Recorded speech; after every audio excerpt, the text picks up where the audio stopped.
What is your vision of the world 20 years from now? I see both positive developments and negative developments. You know, I was born in Calcutta. I used to work in a slum every Saturday afternoon teaching underprivileged children. I came to North America when I was 17 by myself. Had a very privileged position in India. I knew I was much richer than most other Indians were at that time. I think that I was born and brought up and socialized with a social conscience, a belief that if one has a talent and if one has the means, then one should use that talent and use the means to help others if you see a need and a place where you might make a difference. So how do I see the world going in 20 years? It's a difficult question to answer. On the one hand, there is great economic development, and I see millions of people in India, in that slum that I mentioned, coming out of poverty as countries like India and China and Brazil and South Africa develop their economies and go forward.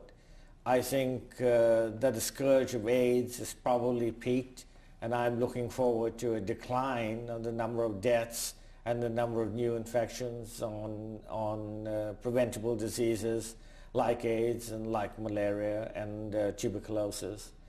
On the other hand, I do think that the world has become a much more complex place.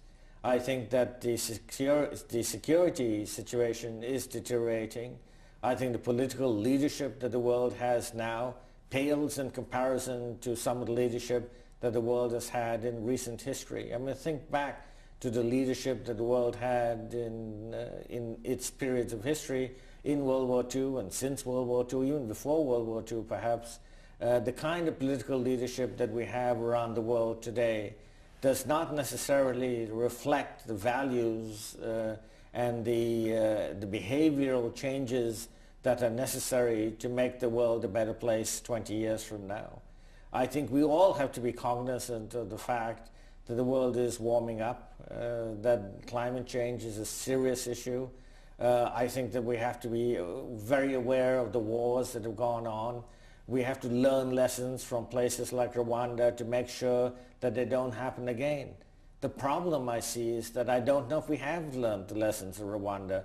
I don't know if we have come to grips with the fact that AIDS is a pandemic. I don't know that we have really taken climate change to heart and are going to make the differences necessary. So in a way, the world, I think, will be economically much more advanced in 20 years.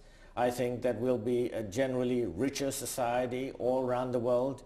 But I do see looming international and domestic issues that could take the world in a very different direction.